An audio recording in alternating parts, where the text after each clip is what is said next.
When there was war, the mixed Indians led armies into battle, but the warriors that they led into battle were these full-blood families in the woods. During the 1800s, we see this massive explosion in the colored population, Indian removal.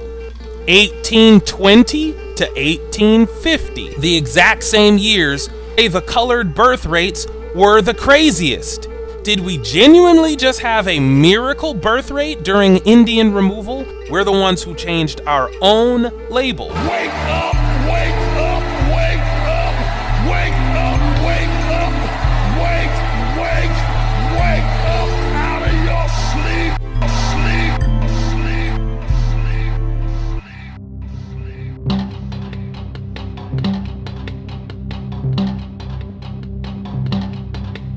I may be poor, but I am somebody. I may be on welfare, but I am somebody.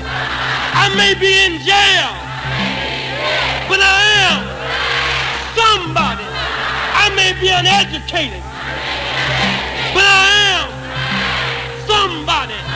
I am black, beautiful, proud. I must be respected.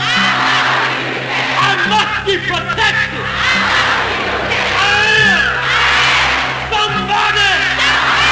Right on.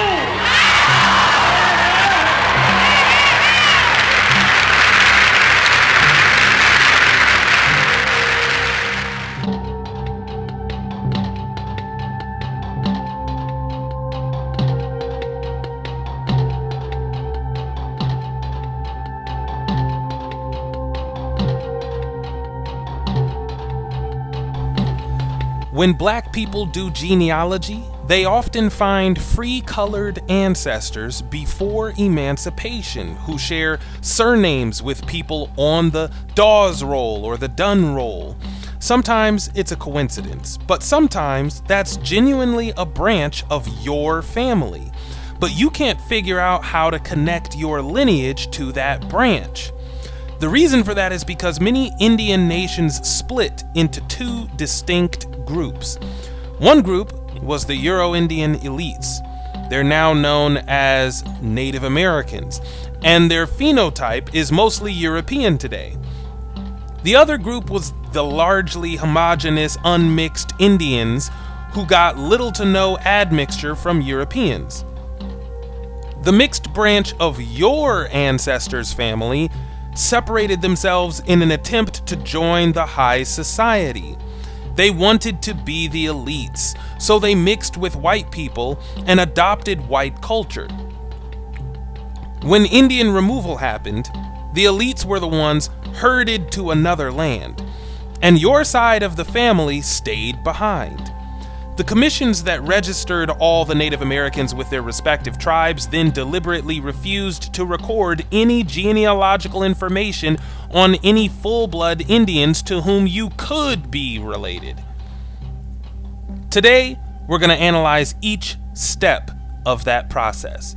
If you're new, you might ask, why would black people be talking about Native Americans mixing or not mixing with white people? Well, census data and slave trade statistics indicate that the bigger group in each of these tribes, the ones who didn't mix with white people, were actually just the same exact black people whose descendants are now labeled African Americans on that same census. But this isn't just about the fact that they were black.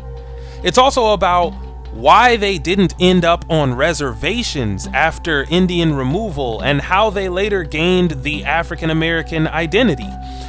You're going to see that in the case of several tribes, the large unmixed group isolated in the wilderness away from the urban centers of the territory, and when Indian removal happened, U.S. troops deployed to those urban centers.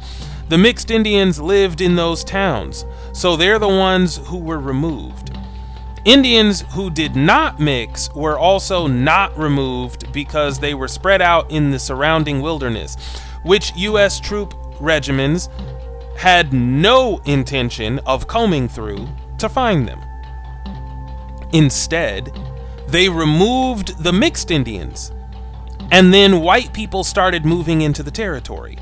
Black Indians remained on the uncharted land and became neighbors of new white towns, which led white America to consider them assimilated Indians and count them in the general population on the census. We're going to look at source material for all of this, and as always, sources are cited with links in the description box. This spring, the search for the copper-colored Aborigines of the Americas goes to the next level. Negroes resisted the slave trade by going to court, and in court, they were identified as Indians. 2 weeks ago, Unehiya dropped a bombshell presentation showing several examples of Negroes being called Indians in freedom suits and cases defending Indians' rights. A week later, Unehiya also released content focused on freedom suits. It's not a coincidence. The ancestors are guiding your attention to this documentation because the wind of awakening is sweeping through our community to rebuild the embers of the sacred fire. Join Unehiya and become a Red Stick stakeholder to see all new episodes of the Copper Mining series.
First things first, though, we have to provide the proper context for all this, which is the transatlantic slave trade. About 12.5 million Africans were trafficked overseas, but only 10.7 million of them survived the Middle Passage.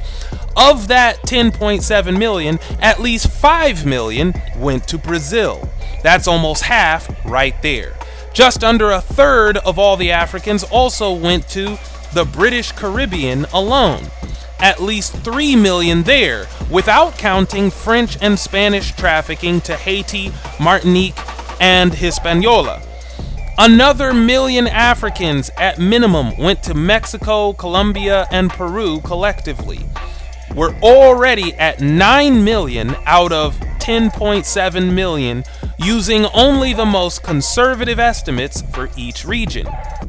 The Slave Voyages database estimates that only 388,747 Africans ever made it to North America. Not millions, just a few hundred thousand. It took from the 1600s all the way to the 1860s to bring them all, apparently. Yet by the time the last wave of them arrived, the colored population was already recorded on the 1860 census at 4.4 million people, which requires the slave population to start procreating rapidly on the boats before even arriving. I say that because, according to J. David Hacker, a white demographic historian, quote, despite some differences in methodological approaches and assumptions, all researchers have agreed that slave birth rates in the 19th century were very high, near a biological maximum for a human population, end quote. So he's saying that every expert on the subject unanimously agrees that the rapid growth of this population requires an almost inhuman birth rate for African Americans to genuinely descend from Africans. But they accept that narrative as true only because they have no alternative. It's literally a statistical miracle. Because if the mainstream narrative didn't happen just as miraculously as these numbers suggest, then where else could all these black people have come from? Experts like Melvin Zelnick and Reynolds Farley just shrug it off as the extraordinary procreative power of Africans and say they must have just had an incredible birth rate with miraculously low infant mortality despite their deplorable living conditions and detrimentally labor-intensive lifestyles as slaves. All this, and Hacker doesn't even mention the fact that only a third of all trafficked Africans were female. Encyclopedia Britannica tells us, quote, "On the other hand, however, the planters preferred their slaves to be male, and only about a third of those exported were women," end quote. So not only did Africans experience biologically unprecedented population boom during slavery after barely surviving the Middle Passage, but they also did so with a massive sex disparity slanted against their own childbearers. Do you see how mathematically impossible this is? If you're new to this, you should be thinking, something's not right with these numbers.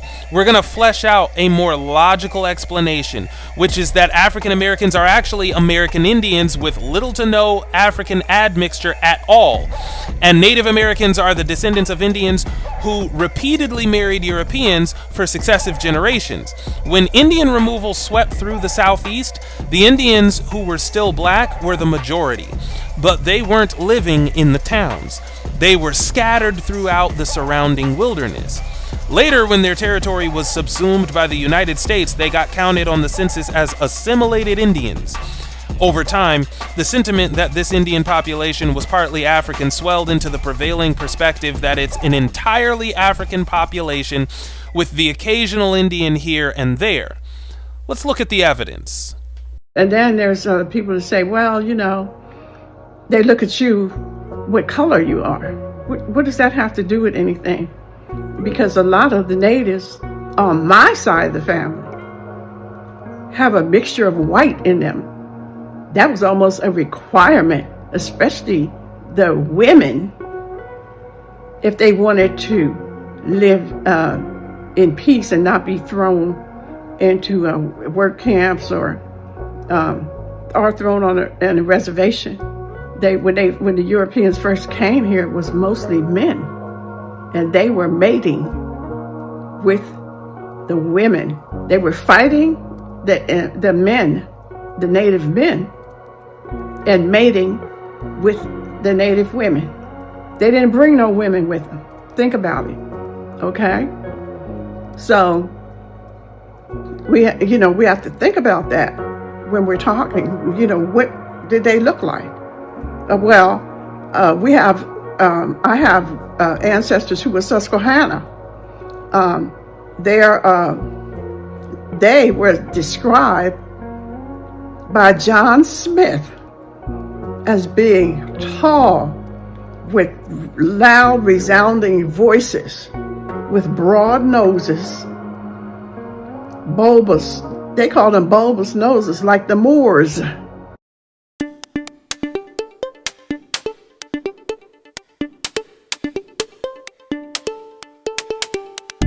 So-called African Americans were labeled colored on the census until 1900. That's when Negro became the official term for black people. We're going to get this information from the Pew Research Center.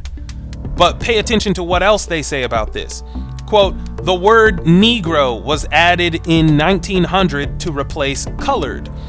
And census officials noted that the new term was increasingly favored among members of the African race," end quote. So the takeaway you should get from this is that colored and Negro are two census labels from different time periods, but they refer to the exact same ethnic group. Whoever was being labeled colored in the 1800s, that's who's being labeled Negro from 1900 onward. Also, an important side note here is that at that time, black people were in favor of the term Negro. They preferred it. Keep that in mind, because we're gonna watch black people's own preferences change over time. Continuing. Quote, "In 2000, African American was added to the census form. In 2013, the Bureau announced that because Negro was offensive to many, the term would be dropped from census forms and surveys, end quote. So by 2013, black people felt like Negro was offensive. And even in 2000, the Census Bureau was adding the term African American. With these decisions, the Census Bureau is actually just reacting to the moving target that black people set as our own feelings change over time. To be honest, it wasn't just Jesse Jackson who coined the term African American. The NAACP was already pushing this term before Jesse Jackson popularized it. PBS reported, quote, Jackson also pushed for cultural change, joining calls by NAACP members and other movement leaders in the late 1980s to identify black people in the United States as African Americans. To be called African Americans has cultural integrity. It puts us in our proper historical context, Jackson said at the time. Every ethnic group in this country has a reference to some base, some historical cultural base. African Americans have hit that level of cultural maturity. End quote. That's the new thing in 1988, which was ironic because black people had already rejected a version of this term back in the 1960s. Newsweek polled black Americans in 1969 on the 4 most popular terms of the decade: Negro, colored, black, and Afro-American. Afro-American ranked least popular by far, and the most popular was Negro. This is because black Americans had to be culturally coached into identifying as Africans over the course of about 64 years, beginning with the Harlem Renaissance. Black leaders did the coaching. Afro-American is a term originally introduced by Malcolm X. And a Gallup article about that Newsweek poll from 1969 points that out. Quote, another was Afro-American, reportedly introduced by Malcolm X with his establishment of the Organization of Afro-American Unity in 1964, end quote. So in the 80s, the NAACP revised the term, and in 1988 specifically, Jesse Jackson took it to news media. 12 years later, the Census Bureau reacted to this by putting this term on the census, but they still kept the term Negro on there too. It stayed for 2000 and 2010. Finally, they got rid of it in time for 2020 because some of us said we were offended by it. We're the ones who changed the label. We're the ones who changed our own label. We demanded it. Keep that in mind while we work our way backward now. I'll take a moment to also point out that I grew up in the 90s, and I went to an all-black private school that entire decade. Every black person I knew was completely in favor of identifying as African American. I attended Tavis Smiley's State of the Black Union in LA back in 2009. I come from a politically conscious family. I never heard complaints from black people about being called African American. It wasn't just popular, it was a fact. I say that to say this. Take accountability. You can't blame Jesse Jackson or the NAACP or Malcolm X for the term African American. No one forced you to describe yourself that way. You personally donned the term by choice because you were ignorant. Yet you now insist on the existence of a Boule conspiracy within the black community to say our leaders were all in suspicious fraternities with Masonic rituals, secretly agreeing behind our backs to mislead us. That's just you making excuses for your ignorance. I keep saying in several videos, there's no need for conspiracy theories. You did this to yourself.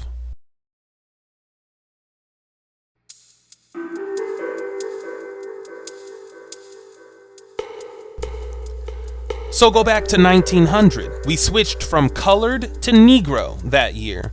That time, the feeling was mutual. They changed our label, but we wanted them to change it. Before the switch, we were listed as colored throughout the 1800s. Don't forget, there was no census until 1790 in the first place. During the 1800s, we see this massive explosion in the colored population. Earlier, we consulted J. David Hacker's study to confirm that the birth rate would have had to approach the quote-unquote biological maximum for a human population to even justify how fast this population grew during antebellum census years, right? Let's review that exact sentence word for word. Quote, despite some differences in methodological approaches and assumptions, all researchers have agreed that slave birth rates in the 19th century were very high, near a biological maximum for a human population, end quote. So the 19th century, which is the 1800s, was crazy. That's when the most verifiable increases in the size of this colored population are also the most astronomical. With that in mind, let's continue reading the Pew Research Center article. Quote, although American Indians were not included in early U.S. censuses,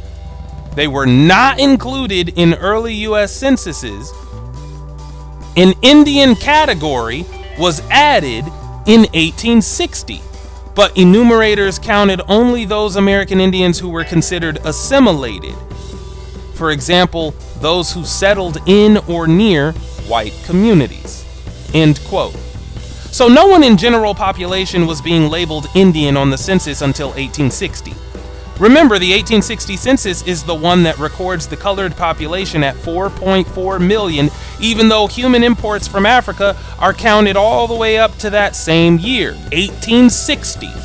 That final slave ship was the Clotilda, and if you don't know, there's some controversy over whether or not that ship was real, due to an initial misidentification of its remains. Lots of content creators, including Dane Calloway, even the research guy before he went crazy, have dedicated hours of content to providing proof of a conspiracy theory, which is that the Clotilda is actually a fake slave ship that the government has fabricated in order to prop up the transatlantic slave trade narrative. I'm not a conspiracy theorist, so I actually think the original misidentification and subsequent re-identification of the ship were both genuinely the fruit of the best work that historians and archaeologists are able to do. However, I do also think that archaeology is a soft science at best. Otherwise, Encyclopedia Britannica wouldn't bother pointing out that some call it a half science, quote unquote. Their words, not mine.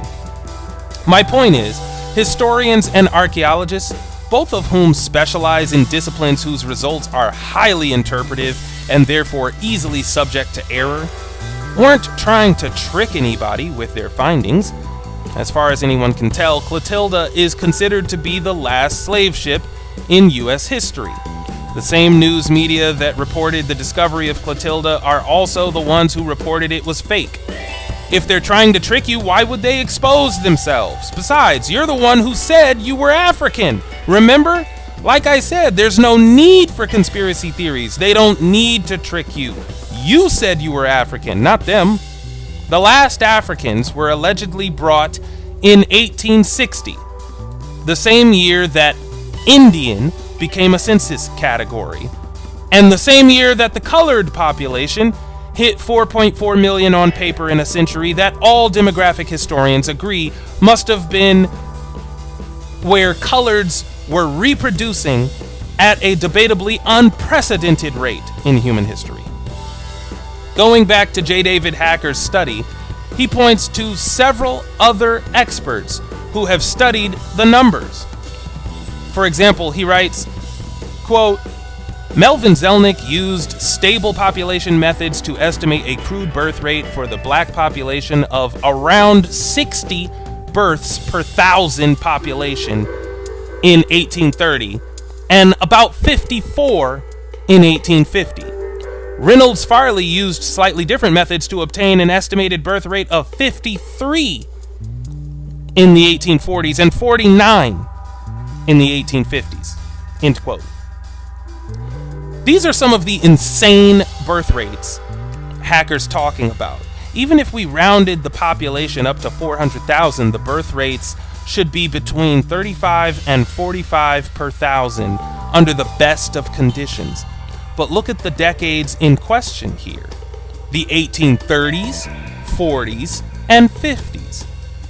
Howard University Law School has lots of civil rights pages to provide context for civil rights law, but here's a page on the removal era. Look at the date range they give this period for Indian removal: 1820 to 1850. The exact same years where demographic historians like Hacker, Zelnick, and Farley say the colored birth rates were the craziest. The question is, did we genuinely just have a miracle birth rate during Indian removal, or is there some other reason why colored people started popping up on the census in general population as Indian tribes were being dismantled right at that same time?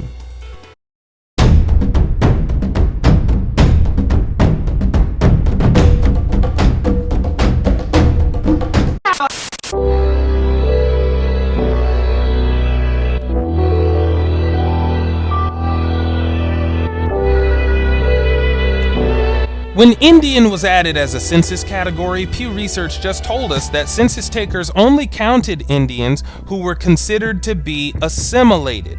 It also gave us only one example of what assimilation looks like, which was, quote, those who settled in or near white communities, unquote. Isn't that exactly what whites were fighting against in the 1860s and onward? They didn't want to share neighborhoods with colored people. In fact, they went out of their way to control where colored people lived in the newly claimed lands that had been Indian territory just 20, 30, sometimes 10 years prior.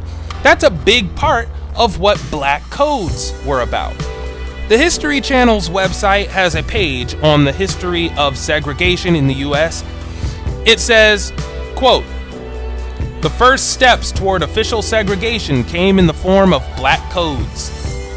These were laws passed throughout the South starting around 1865. 5 years after Africans stopped being brought here. 5 years after they started counting Indians who assimilated by living in white communities. 5 minutes after the Civil War. That dictated most aspects of black people's lives, including where they could work and live. The codes also ensured black people's availability for cheap labor after slavery was abolished, end quote. Black codes were laws passed to stop Indians from integrating with whites. But integration is assimilation. If you didn't assimilate, you wouldn't be counted as Indian. The only Indians who would have avoided this kind of discrimination would be Indians who can pass for white, which are called Native Americans. Mind you, the white man wasn't thinking, oh, let me stop them from living among us so they don't get counted as Indian. No, they weren't thinking about whether you get called Indian or not. Indians back then were like Russians in the 1960s or Arabs in the early 2000s. Indians were terrorists lurking in white people's backyard. Slavery was an institution that not only propped up the economy, but also kept at least some of the coloreds under control. So newcomers might be saying, who cares? Indians and black people were two separate groups, right? So how does the Indian census category have anything to do with black codes? How does slavery mitigate Indian raids on white towns? Let me explain. Indian removal spanned from 1920 to 1950. 10 years later, some Indians are still not removed. We know that because a few of them are settling in the new white neighborhoods and being counted as assimilated Indians on the census for the first time. Pew Research just told us that. The question is, how big was the disenfranchised Indian population that those assimilated Indians came from? Could it have been big enough to account for this massive statistical anomaly we see in the slave birth rates? I'm about to show you that answer to that right now. You're about to see that this massive colored population is all the Indians who were not removed. Even some of the mixed Indians had been left behind, and they were attempting to live among whites, which represented a threat to white communities because these mixed Indians had attachments to full-blood Indians, some of whom were still hostile toward whites.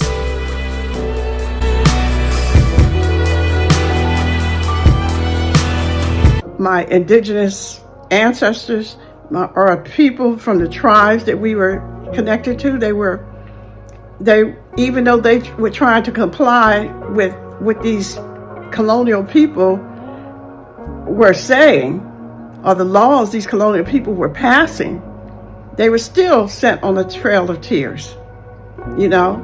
And so this, for people to say, well, why weren't you on the reservation? Or why weren't you out there? Everybody didn't go to the reservation. Some people, like in my ancestral lines, some of them went up to Canada to the Onondaga reservation. And then when they returned, they were racially designated as mulatto. They could not return and be on that census as Indian, because if you were going to be sent to a reservation. And so they were very careful about how they racially identify in public. But we knew they were passing the information down in private, and they were telling us who they were, how long they had been on that land. They told us, they, meaning my mother, because it had been passed down to her, told us about her ancestors, and that I met other people in my community who were related or whose ancestors went through that same process.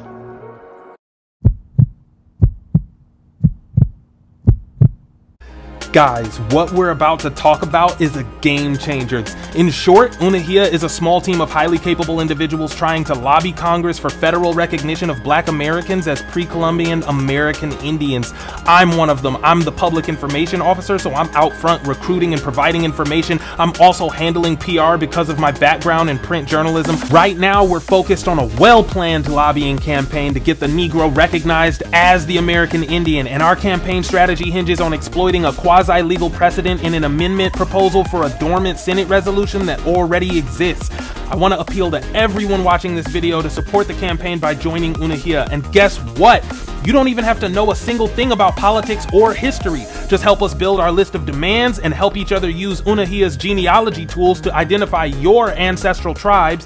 Vote yes or no on the hundreds of decisions we have to make. Participate in our tribal town hall meetings after every new moon. Look, I'm not asking for super chats or any other donations to my own pocket. If you've got any spare change, use it to become a stakeholder in Unehiya, which can be done for as little as $7. You can opt into stakeholder leadership for about $20 if you've got the budget for it, which gives you greater voting power on the decisions we make as a tribe. Believe it or not, it only takes 5 minutes to help us reclassify ourselves as Indians. Let's go!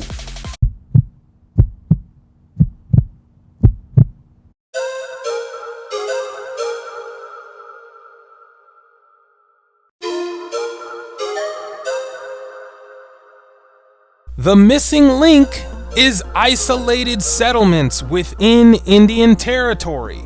Before Indian removal, the so-called 5 civilized tribes had towns or urban centers that were densely populated compared to the woodlands around them.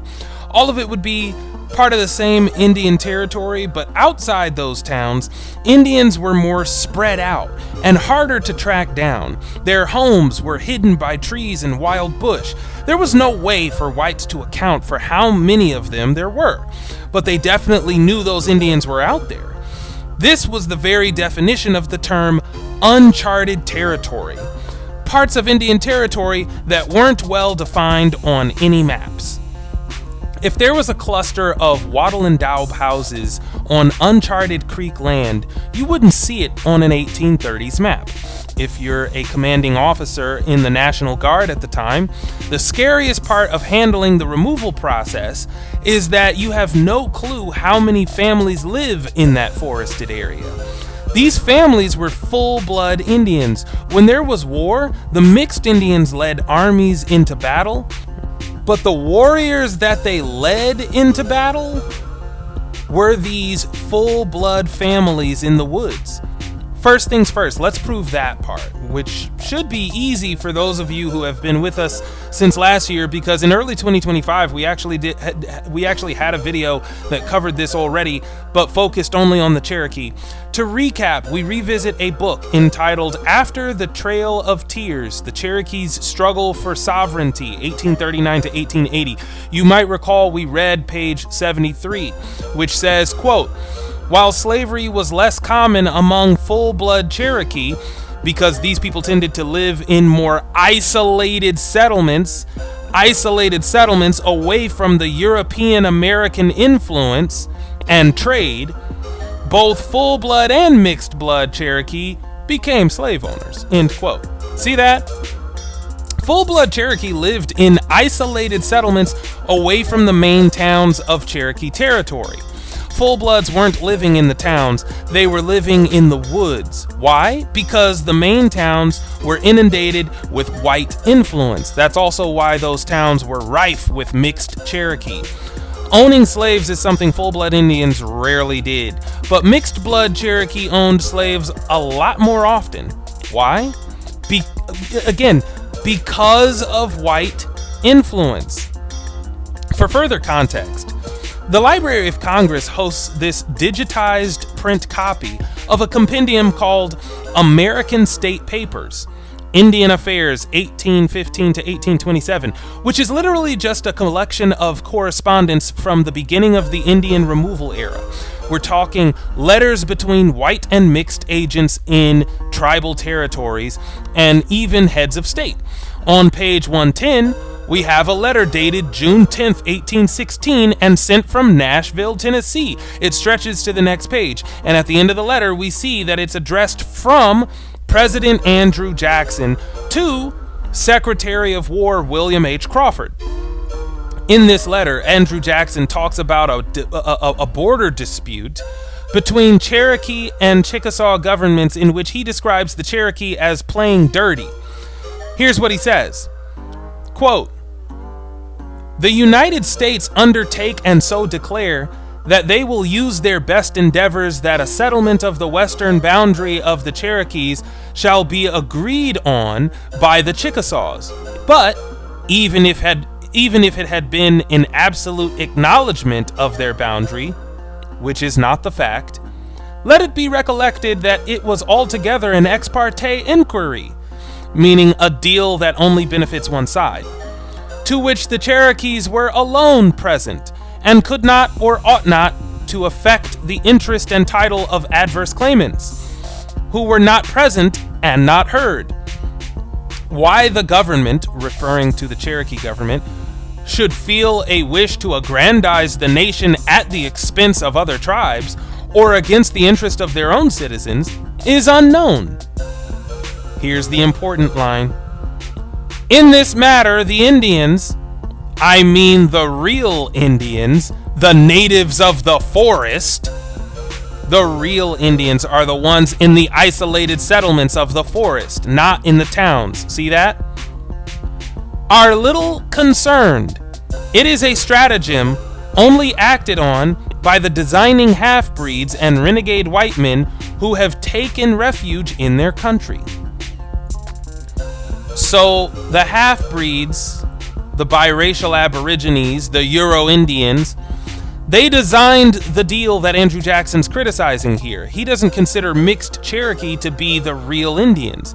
And we know who they're mixed with because renegade white men are with them.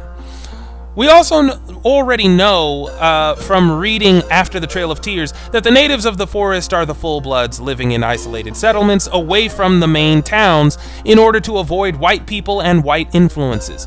So now that we've thoroughly demonstrated that for the Cherokee, let's look at the Mississippi Choctaw. If you don't know about Grokipedia, you'll start hearing about it. It's an AI-generated online encyclopedia competing with Wikipedia now. With all the new open source large language models out there, data's now being pulled by AI from all over the place. Here's a page on the history of a town called Tucker, Mississippi. Quote, following the Treaty of Dancing Rabbit Creek, signed on September 27, 1830, which ceded Choctaw lands east of the Mississippi River to the United States and mandated removal to Indian Territory, present-day Oklahoma, approximately 12,500 to 15,000 Choctaw were forcibly relocated between 1831 and 1833. Resulting in significant mortality from disease, starvation, and exposure. However, an estimated 1,000 to 2,000 Choctaw evaded removal by concealing themselves in remote swamps, forests, and isolated communities within Mississippi, including areas that would become Tucker in Neshoba County.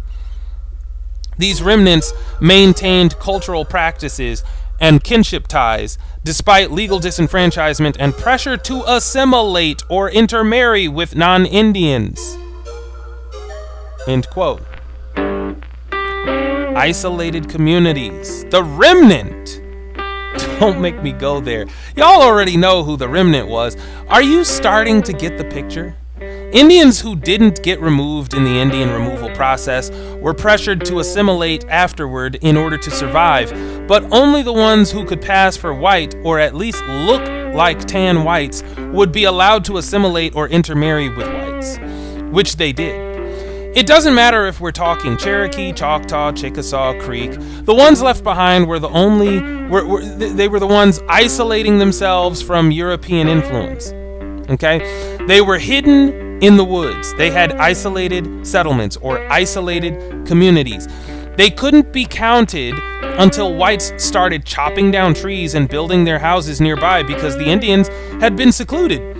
Troops were not coming to get these people when it came time for Indian removal, because that's uncharted territory, and they were afraid of the Indians who were deep in the woods because those are the warriors.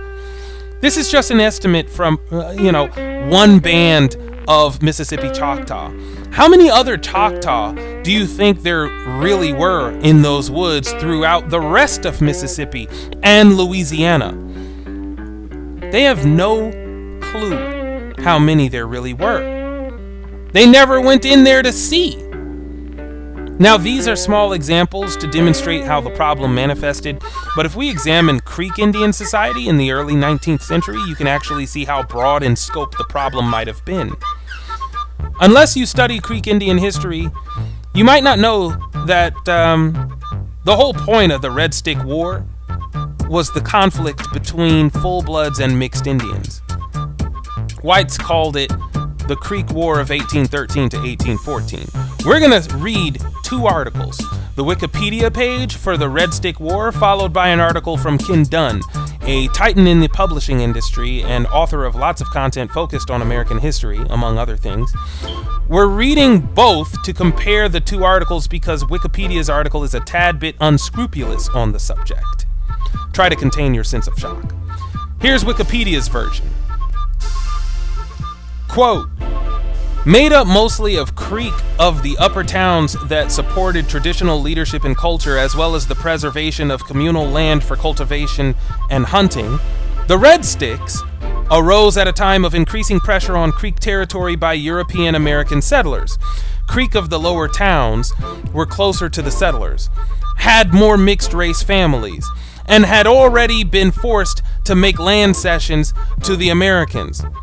So the lower towns, the lower Creek, had more mixed race families. In this context, the Red Sticks led a resistance movement against European American encroachment and assimilation, tensions that culminated in the outbreak of the Creek War in 1813. End quote. So the mixed Creek were more prevalent among the lower Creeks, who wanted to deliberately assimilate with whites socially and economically. The Red Sticks were fighting against assimilation. Let's get more granular than that, though.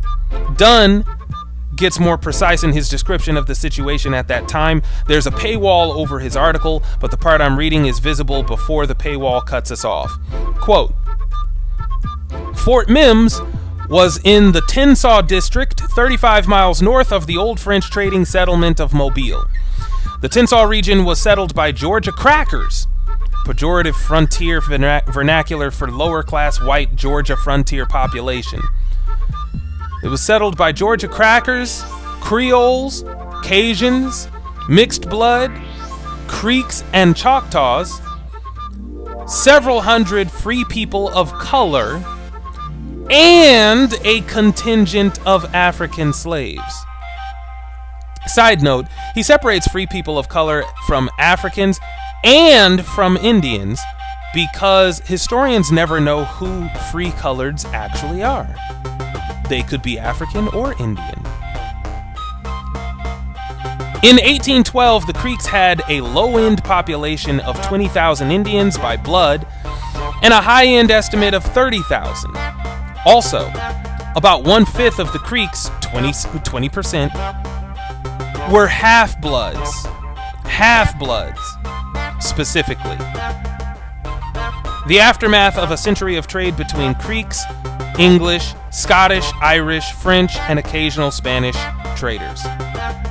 In 1800, the Creek population had two divisions: lower Creek towns of backwoods Georgia, and with more populous mixed Indians were the bigger group, and full blood and traditional Upper Creek in central Alabama.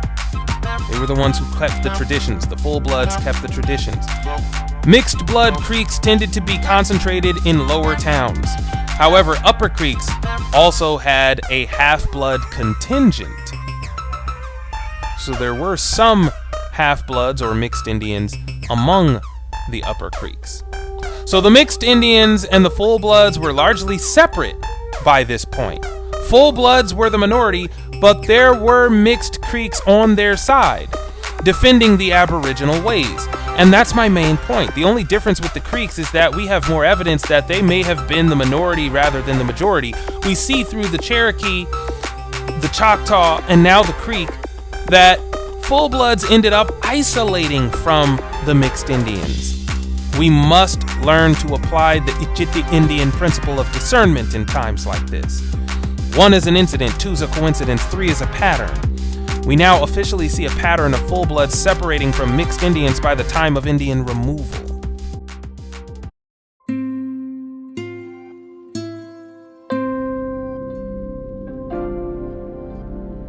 Here's where it all comes together.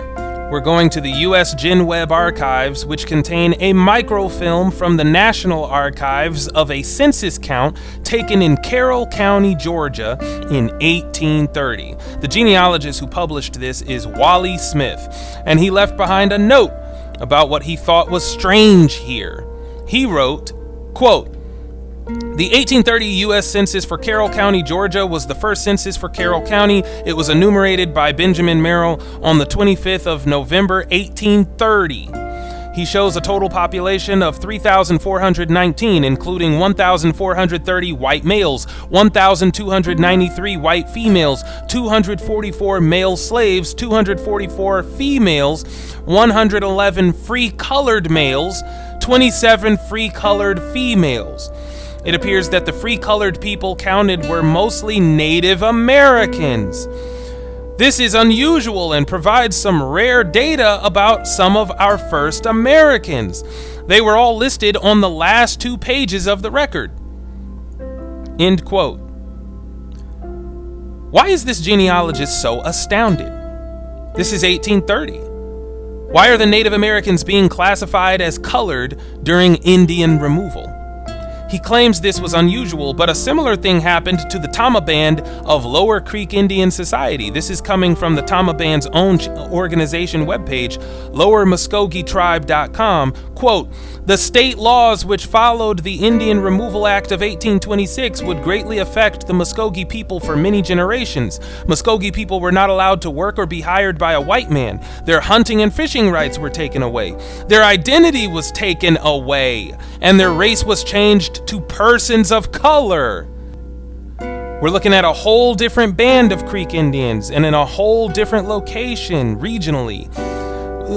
And we're still seeing the same thing, persons of color, right? Because the Creek Indians, they did their isolation. They had a bigger isolation of full blood, so it's easier for us to find things like this for them and study this. So the Indian Removal Act was in 1826, and the next decade was gradually removing Creeks from Georgia and Alabama.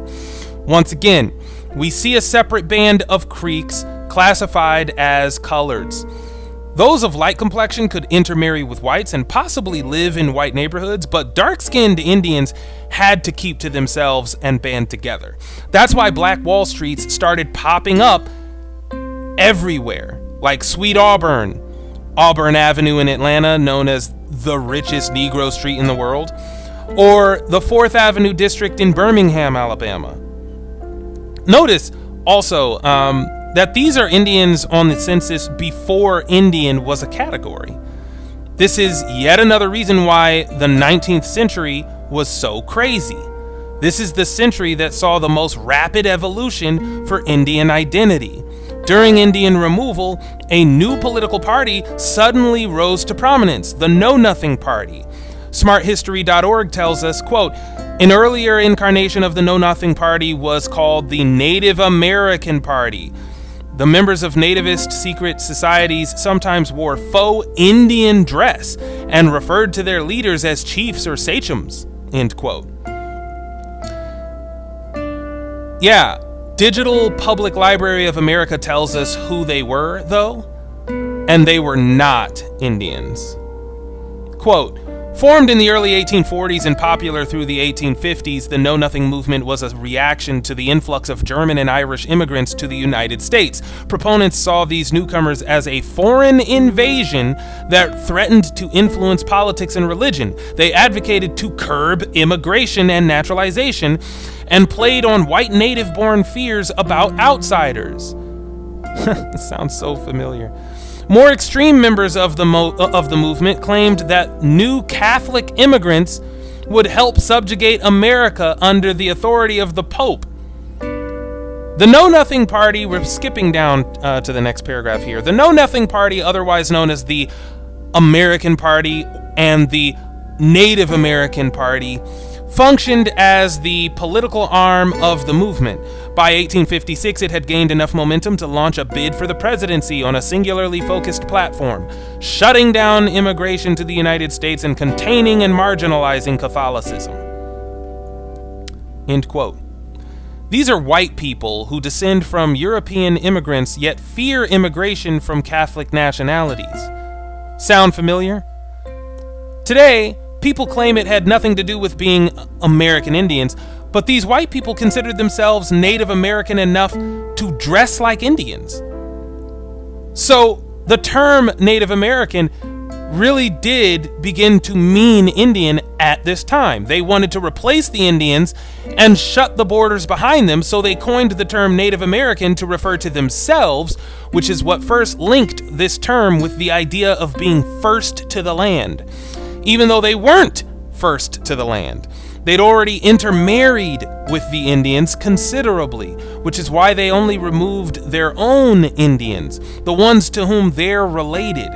Conservative whites identified themselves as Native Americans and later bequeathed that title unto mixed Indians who shared the white phenotype. This is why I did a whole presentation last year showing you that reservations were originally called half-breed tracts.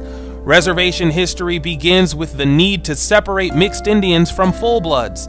Check out my presentation, How Reservations Split American Indians, Black People versus Native Americans.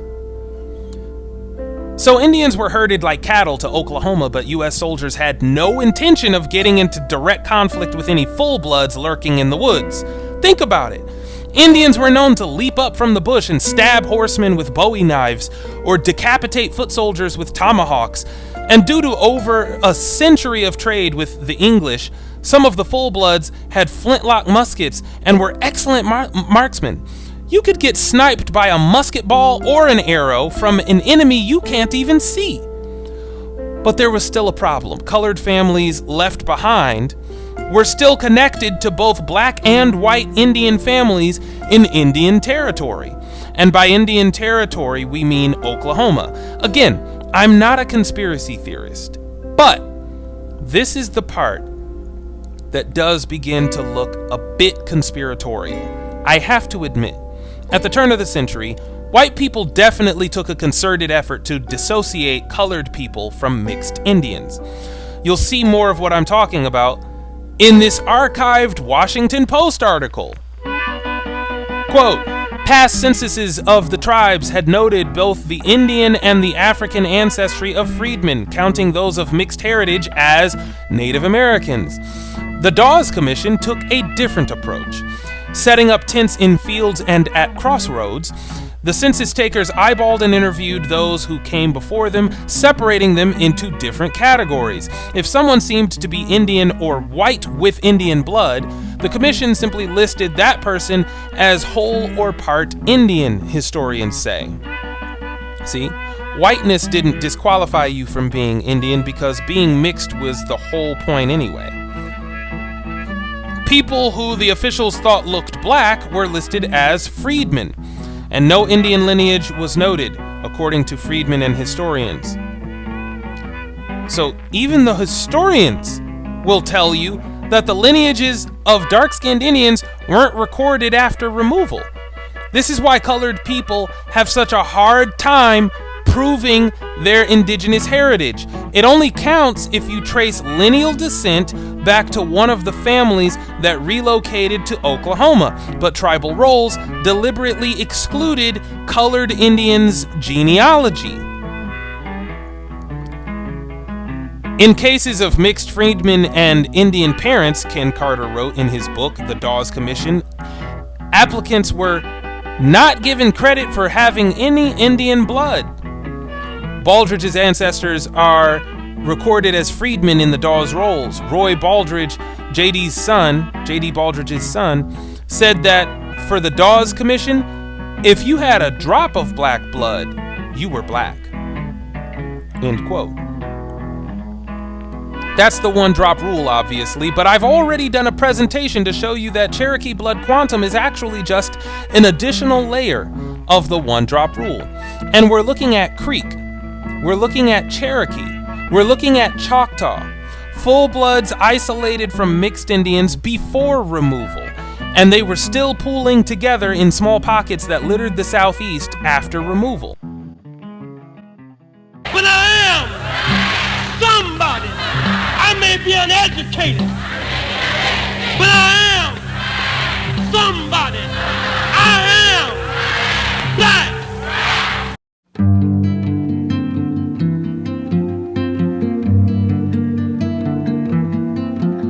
Let's break it all down. It's mathematically impossible for 388,747 Africans to rapidly swell to 4.4 million between 1619 and 1860 by natural human birth rates. The biggest population boom for the colored population happened perfectly within the span of the Indian removal era, completely by coincidence.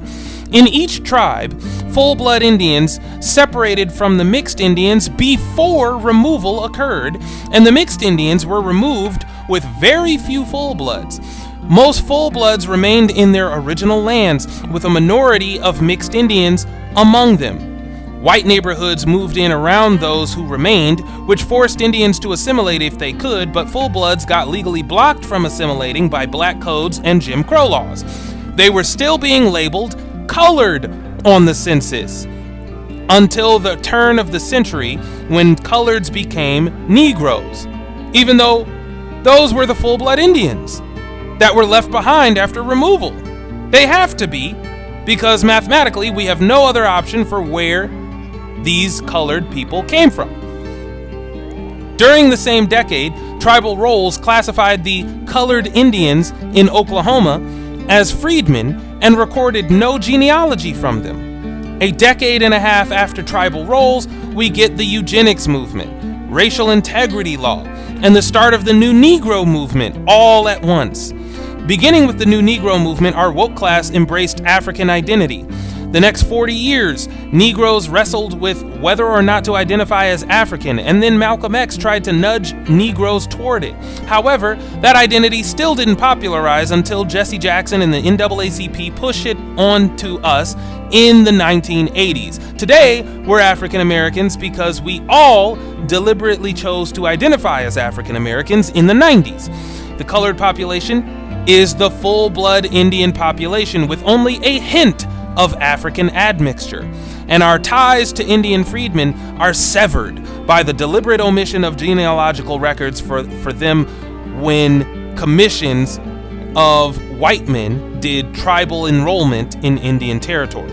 This means even if you don't have the smoking gun, if you don't find the smoking gun bridging your bloodline to one of the enrolled families, you still know you're more indigenous than anything else if you're a black American with roots going back into the 1800s here in America, because it's mathematically impossible for the colored population of the 1800s to have been genuinely African. And notice that I only just now mentioned the Racial Integrity Act and the eugenics movement. That's because we're focusing on states like Georgia, Alabama, and Tennessee. We're not even using the most obvious case for our argument, which is Virginia. Wealthy white families claiming Pocahontas ancestry were accepted as white, but actual Native Americans who had documented tribal connections and community ties were rejected and reclassified as black or colored. So if your last name was on this list, your Native ancestry claim was not only rejected, your birth certificate was now changed from Indian to colored. He believed that the Native American tribes in Virginia had intermarried with black people generations ago. Therefore, anyone who claimed to have Native American ancestry, he said, was actually mixed race black trying to pass as Indian to get around segregation laws. This was his theory. He called them mongrels. He called them near whites sometimes. He said they were striving to pass, and he made a list. This is a real document. It's called Surnames by Counties and Cities of Mixed Negroid Virginia Families Striving to Pass as Indian or White. The state of Virginia started reclassifying these people as colored. Not Native American, colored. The onus is on you to prove that you're white.